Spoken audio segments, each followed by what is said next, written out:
Las bodas del Cordero Efesios 5, 25-33. Todavía estamos considerando esta afirmación por demás sobresaliente en la cual el propósito principal del apóstol es enseñar a los maridos sus deberes respecto a las esposas, y lo hace en términos de la relación del Señor Jesucristo con la iglesia. El apóstol pasa de un asunto al otro, pero nosotros decidimos que el mejor procedimiento para entender su enseñanza es tomar los temas por separado. Primero hemos considerado lo que dice acerca de la relación de Cristo con la iglesia, para que, habiendo visto esa doctrina en su totalidad y plenitud, estaremos en condiciones de aplicarla a los esposos en su relación con las esposas. Hemos visto cómo el Señor murió por la iglesia, se dio a sí mismo por ella, y cómo, habiendo hecho eso, procede a separarla para sí mismo, santificarla, ponerla aparte, depositar su afecto peculiar en ella. Su propósito es limpiarla y continuar con ese proceso de purificación espiritual. Hay todavía dos expresiones que debemos considerar en relación con este tratamiento continuo que nuestro Señor da a la iglesia. Ellas son las dos palabras que se encuentran en el versículo 29, donde leemos que nadie aborreció jamás a su propia carne, sino que la sustenta y la cuida, como también Cristo a la iglesia. Pablo no dice que, en el pasado él ha sustentado y cuidado a la iglesia, todo su propósito es demostrar que el Señor sigue haciendo esa obra. Esto concuerda totalmente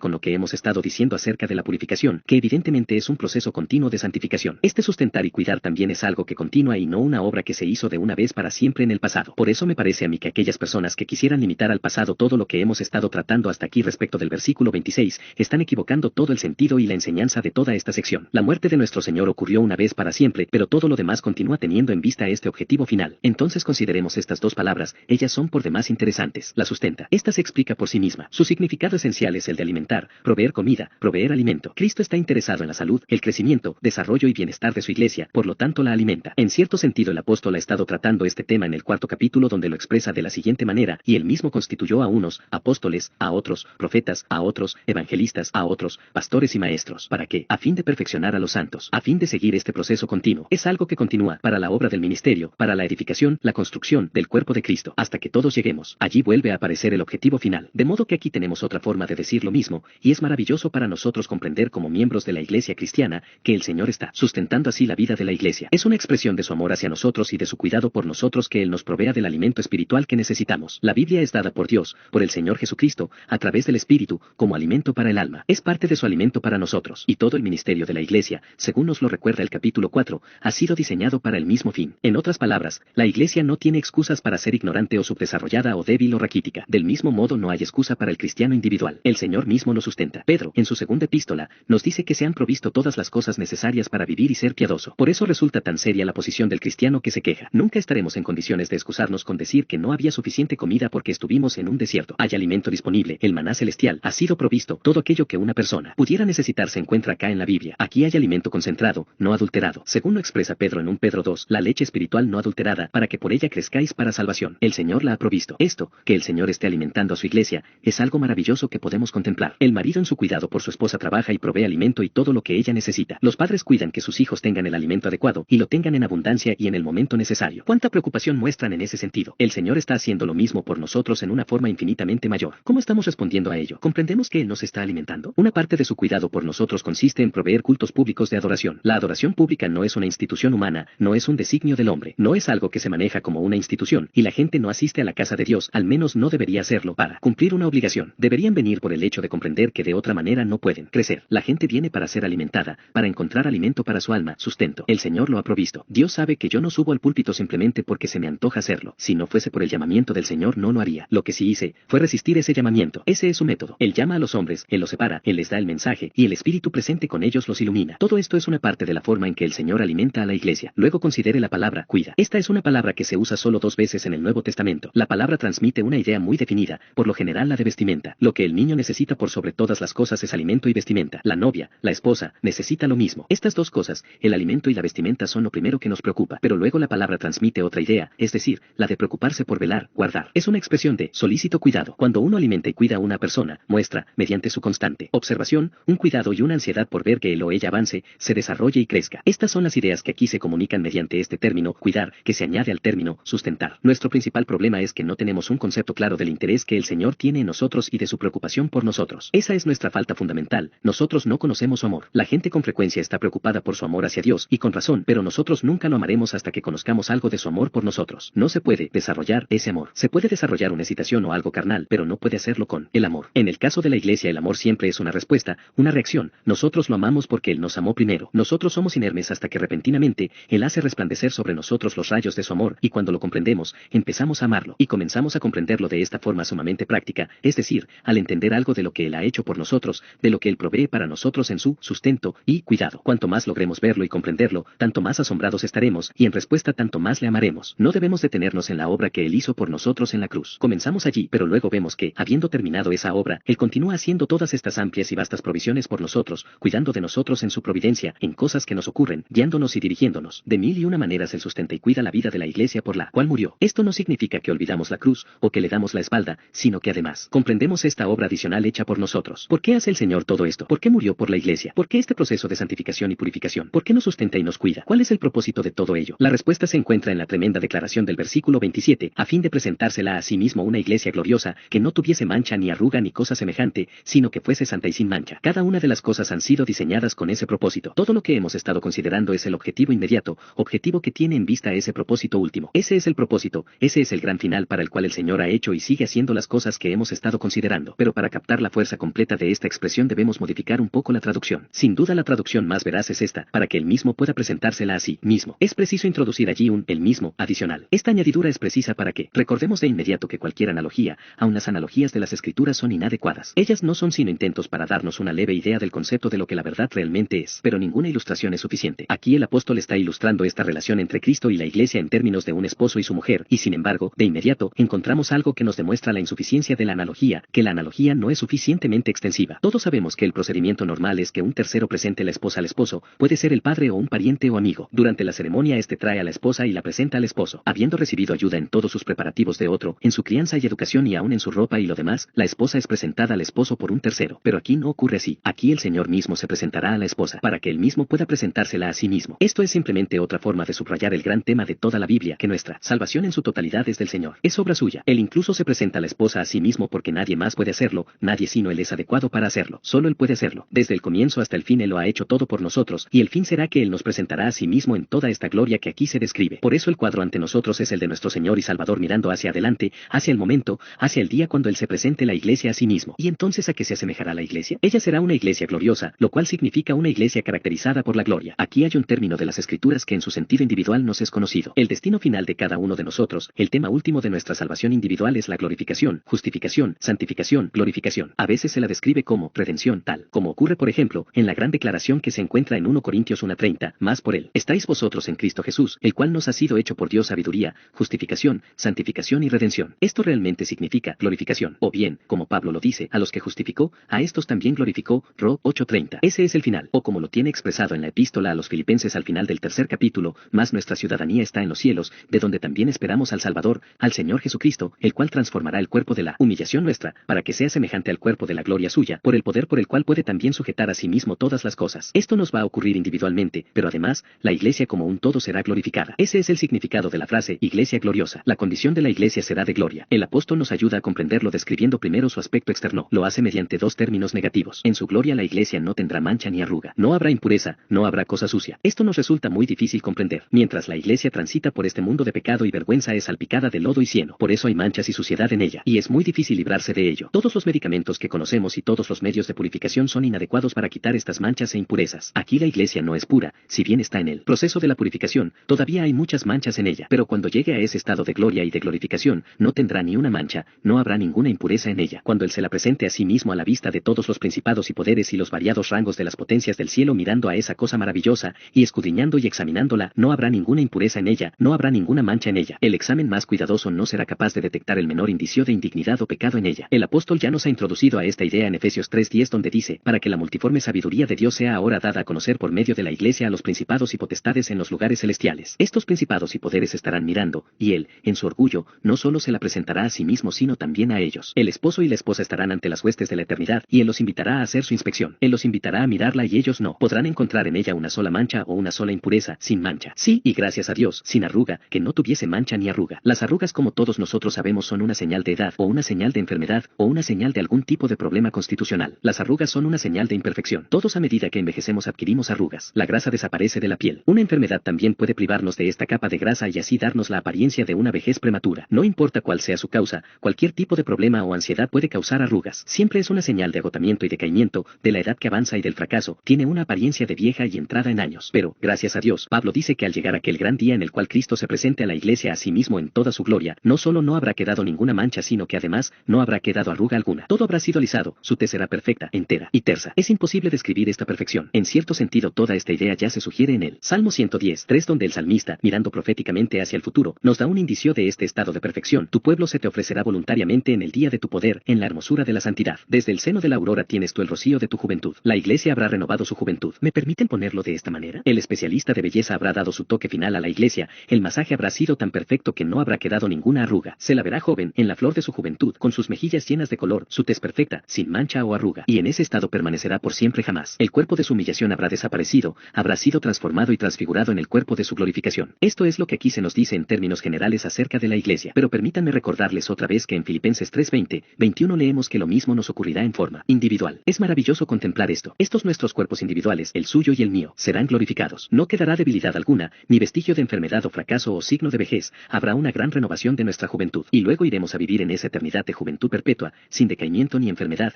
sin que mengue la gloria que nos pertenece. Ese será el aspecto externo de la iglesia. No olvide que la idea que el apóstol trata de comunicar aquí es la del orgullo del esposo por su esposa. Él la está preparando para el día. Entonces tendrá lugar su gran celebración. Su propósito es mostrarla a todo el universo. Pero este no solo será el caso de su aspecto exterior, sino que en su interior ocurrirá lo mismo. El Salmo 145 es una sorprendente descripción profética de esto. Toda gloriosa es la hija del rey en su morada. El salmista no se contenta con decir que de brocado de oro es su vestido y que con vestidos bordados será llevada al rey, sino que además enfatiza que toda gloriosa es la hija del rey en su morada. Aquí el apóstol destaca que fuese santa y sin mancha. Positivamente, será santa. La declaración del apóstol es esencialmente positiva. La santidad, la justicia de la iglesia no es una mera ausencia de pecado y pecados, que es también compartir la propia justicia del Señor. Aquí es donde los hombres meramente morales se quedan sin entender absolutamente nada. No conciben sino una moralidad negativa. Para ellos la moralidad significa no hacer ciertas cosas. Eso no es lo que la Biblia quiere decir por justicia. El término bíblico significa ser semejante a Dios. Dios es santo y la iglesia llega a ser santa con esta justicia positiva y resplandeciente, con esta perfección. Es mucho más que una mera ausencia del mal. Es una rectitud esencialmente positiva, veraz, bella, y todo lo que es glorioso en su esencia como es en Dios. La iglesia participa de eso. Ahora ella está vestida de la justicia de Dios. Gracias a Dios que Él ve ese aspecto y a nosotros. Pero después habrá más que eso. Ciertamente ella será semejante a Él, positivamente, enteramente santa y justa. Y entonces, para estar seguro de que lo entendamos, el apóstol dice, sin mancha, que significa, sin reproche. Él ya ha dicho todo esto en 1:42. Bendito sea el Dios y Padre de nuestro Señor Jesucristo, que nos bendijo con toda bendición espiritual en los lugares celestiales en Cristo, según nos escogió en Él antes de la fundación del mundo. ¿Para qué? Para que fuésemos santos y sin mancha delante de Él, en amor. Esta fue, por así decirlo, la obertura. Siempre oye los temas principales en la obertura. Ahora Pablo ha retomado el tema que acaba de mencionar. Aquí en el 5º capítulo lo desarrolla más detalladamente. Entonces, la iglesia estará en este estado de gloria. Permítanme resumirlo de esta manera. Los términos utilizados por el apóstol son diseñados a comunicar perfección de belleza física, salud y simetría, la perfección absoluta del carácter espiritual. Piense en la novia más hermosa que jamás haya visto. Multiplíquelo infinitamente y aún no habrá comenzado a entenderlo. Pero ese será el aspecto de la iglesia. En este mundo nunca hay una belleza perfecta. Quizás haya un rostro hermoso, pero manos feas. Siempre hay algo, alguna clase de mancha, ¿no es cierto? Pero allí no habrá ninguna. Y supongo que esa será la cualidad suprema de esta belleza que aquí se describe, su simetría, esta absoluta perfección en cada sentido. Todos nosotros somos tan unilaterales. Algunas personas están llenas de conocimiento intelectual, conocimiento teórico de la doctrina, y nunca pasan de eso. Otros no tienen doctrina, pero hablan de sus actividades y de sus vidas, son igualmente defectuosas. Una persona que solo posee entendimiento teórico de estas cosas y que no demuestra su poder en la vida es un representante muy indigno del Señor. Y lo mismo ocurre con la otra persona. La así llamada persona práctica no tiene tiempo para doctrinas, la otra no tiene otra cosa sino doctrinas. Ambas están igualmente en falta. De gracias a Dios por un día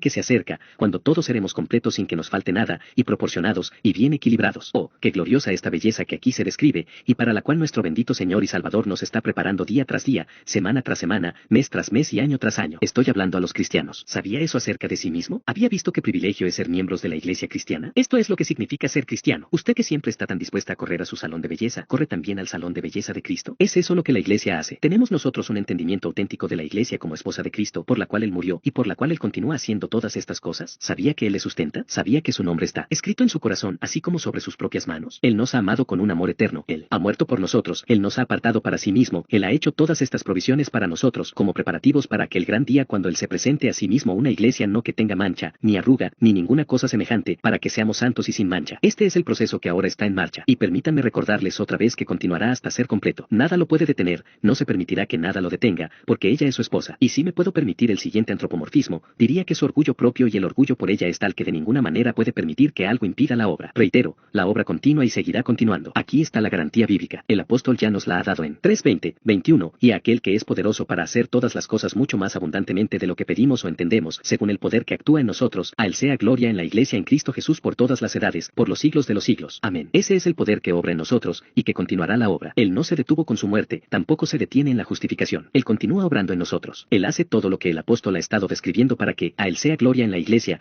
y a través de ella, en Cristo Jesús por todas las edades, por los siglos de los siglos. Amén. Ese poder es irresistible. Por eso destacaría una vez más esta advertencia. Si realmente es un hijo de Dios y miembro de la iglesia, un miembro del cuerpo de Cristo, permítame advertirle que, a la luz de esta enseñanza exaltada y gloriosa, este cuerpo va a ser perfeccionado, será hecho perfecto. Por lo tanto, no le resista, no resista los ungüentos, las emulsiones, la gentil enseñanza que Él nos ofrece en sus instrucciones, tanto en la palabra como de otras diversas maneras. Porque, créame, si se mancha gravemente con el pecado, Él tiene algunos ácidos muy poderosos que puede usar, y que usa a fin de limpiarlo del pecado. Porque el Señor al que ama, disciplina y azota a todo el que recibe por hijo. Al acercarnos a la mesa del Señor estamos acostumbrados a recordar lo que el apóstol dice acerca de esto en 1 Corintios 11:12 y siguientes. Por tanto, pruébese cada uno a sí mismo. El argumento detrás de esto es que si nos examinamos y juzgamos a nosotros mismos no seremos juzgados, pero si dejamos de hacerlo será Él quien lo haga, Él lo hará por nosotros. No cabe duda al respecto, esto es algo totalmente categórico. Por tanto, pruébese cada uno a sí mismo, y coma así del pan, y beba de la copa. Porque el que come y bebe indignamente, comer indignamente significa hacerlo de manera descuidada, sin pensar en lo que se está haciendo. Oh, sí, quizás el domingo piense un poco acerca del cristianismo, pero lo olvida durante 6 días de la semana, y luego viene a la mesa del Señor porque es un miembro de la iglesia. Si lo hace de esta manera, dice el apóstol, cuídese, pruébese cada uno a sí mismo, y coma así del pan, y beba de la copa. Porque el que come y bebe indignamente, sin discernir el cuerpo del Señor, juicio come y bebe para sí. Y juicio significa ser juzgado. No discernir el cuerpo del Señor significa no entender lo que se está haciendo. Por esta causa, por el hecho de no examinarse a sí mismos, por el hecho de no comprender que la iglesia es la esposa de Cristo y que Él la va a perfeccionar y glorificar, por esta causa muchos están débiles y enfermos entre vosotros, y muchos duermen. Muchos están débiles, significa que nunca se sienten perfectamente bien, y no saben por qué. Y muchos están enfermos, es decir que positivamente están enfermos. Por esta causa, por el hecho de no examinarse a sí mismo, el Señor tiene ese otro modo de hacerlo. Lean las biografías de los santos y verán que muchos de ellos agradecen a Dios al mirar hacia el pasado por alguna enfermedad que les sobrevino. Para mí, uno de los mejores ejemplos de esto es el caso del gran doctor Thomas Chalmers, que probablemente nunca habría sido un predicador evangélico si no hubiera sido por una enfermedad que lo mantuvo de espaldas en su cama durante aproximadamente 12 meses. Esa fue la forma en que Dios le hizo ver plenamente la verdad. Por esta causa hay muchos débiles y muchos enfermos entre vosotros, sí, y muchos duermen, lo cual significa que están muertos. Se trata de un gran misterio, y yo no pretendo entenderlo, pero la enseñanza del apóstol es nítida y es clara. Él dice, si nos juzgáramos a nosotros mismos, sí, pues, nos examinásemos a nosotros mismos, si nos ocupáramos de nosotros mismos, y nos castigáramos, no seríamos juzgados, mas siendo juzgados. ¿Qué significa esto? Somos castigados por el Señor, para que no seamos condenados con el mundo. Todo esto interpretado significa precisamente lo que estoy tratando de decir, que la iglesia es la esposa de Cristo, y que Él en su ambición por ella mira hacia el futuro, hacia aquel gran día, cuando ella sea una iglesia gloriosa, que no tuviese mancha ni arruga, ni cosa semejante. En cambio ella se presenta santa y sin mancha ante Él en amor. Él prosigue con su obra, sí a ese fin. Y si nosotros no le respondemos, y si no nos rendimos a su cariño y a las manifestaciones de su tierno amor y cuidado, afirmo, en su nombre, que Él nos ama tanto que nos purificará y nos llevará a ese punto. Tal vez tenga que aplicarle el ácido de debilidad o el ácido de enfermedad, sin embargo, será para su propio bien. No me entienda mal. Esto no significa que cada vez que estemos enfermos necesariamente sea un castigo. No es eso lo que las escrituras dicen, pero dicen que puede ser así. Ha ocurrido muchas veces. Puede encontrar muchos ejemplos en las escrituras. Pablo comprendió que el aguijón en la carne le había sido dado para mantenerlo humilde y evitar que se exaltara demasiado a sí mismo. 2 Cor. 12, 7-10. Hay personas necias y superficiales que afirman que el Señor nunca quiere que el hombre se enferme. Las escrituras enseñan que el Señor castiga a quien ama, y la enfermedad es una de las formas, por lo cual hay muchos enfermos y debilitados entre vosotros y muchos duermen. Si realmente es un hijo de Dios, tenga cuidado, esté alerta, puesto que pertenece al cuerpo del cual Él es la cabeza, Él le purificará, Él le perfeccionará, Él hará que llegue a ser lo que Él quiere. Esto nos presenta un interrogante final. ¿Cuándo van a ocurrir estas cosas? Aparentemente no hay dudas al respecto. Esto debe ser una referencia a la segunda venida de nuestro Señor. Será cuando Él venga y se lleve a la iglesia consigo. Esa es la enseñanza de las escrituras. Voy, pues, a preparar lugar para vosotros. Y si me fuere y os preparare lugar, vendré otra vez y os tomaré a mí mismo, para que donde yo estoy, vosotros también estéis. En la oración sacerdotal registrada en Juan 17 tenemos exactamente la misma enseñanza. Cristo quiere que la iglesia pueda ver mi gloria que me has dado, porque me has amado desde antes de la fundación del mundo. Eso es lo que nosotros como cristianos hemos de ver. Hemos de verle como Él es. Ahora Él tiene otra vez la gloria que había compartido desde la eternidad con el Padre. Cuando Él estuvo aquí en la tierra había puesto aparte las señales de esa gloria. Por eso nunca apruebo los intentos de pintar retratos de nuestro Señor. Ellos son pura imaginación y, con seguridad, casi siempre son equivocados. No tenemos hechos respecto de su aspecto físico. Las escrituras guardan silencio sobre este punto. Él estuvo aquí en semejanza de carne pecaminosa y luego tenemos aquel indicio que se encuentra en Juan 8:57 señalando que su aspecto era el de una persona mucho mayor. Él dijo refiriéndose a sí mismo, antes que Abraham fuese, yo soy. Y ellos respondieron, aún no tiene 50 años y has visto a Abraham. En ese entonces era de aproximadamente 33 años, pero ellos le asignaron 50. Pero esto es de poca importancia. Lo que importa es que al ascender al cielo volvió a tener su gloria y que ahora vive en esa condición glorificada. En el camino a Damasco Pablo tuvo una leve idea de toda su gloria. Fue algo tan maravilloso que cayó enceguecido a tierra. tierra, pero nosotros vamos a verlo como Él es. Antes tendremos que ser glorificados para poder resistir ese cuadro, pero es algo que con toda certeza nos ocurrirá, y he de verle cara a cara. Como esposa de Cristo, hemos de estar allí junto a Él compartiendo esta gloria. ¿Cuándo ocurrirá esto? Ocurrirá cuando todo haya sido completado, cuando haya sido salvada la plenitud de los gentiles y de Israel y la iglesia esté completa y entera. No faltará ninguna persona, ninguna estará ausente, ni una sola. Es algo que el diablo no puede frustrar. Él es un enemigo ya vencido. El apóstol siempre se deleita en decir esto. Con tono glorioso lo dice en Filipenses 1:6, estando persuadido de esto, que el que comenzó en vosotros la buena obra, la perfeccionará hasta el día. ¿Hasta qué día? Hasta el día de Jesucristo. El día de Jesucristo, el día de Cristo, el día de la coronación que se aproxima. O bien, como él lo ha expresado al final del tercer capítulo de dicha epístola, más nuestra ciudadanía está en los cielos,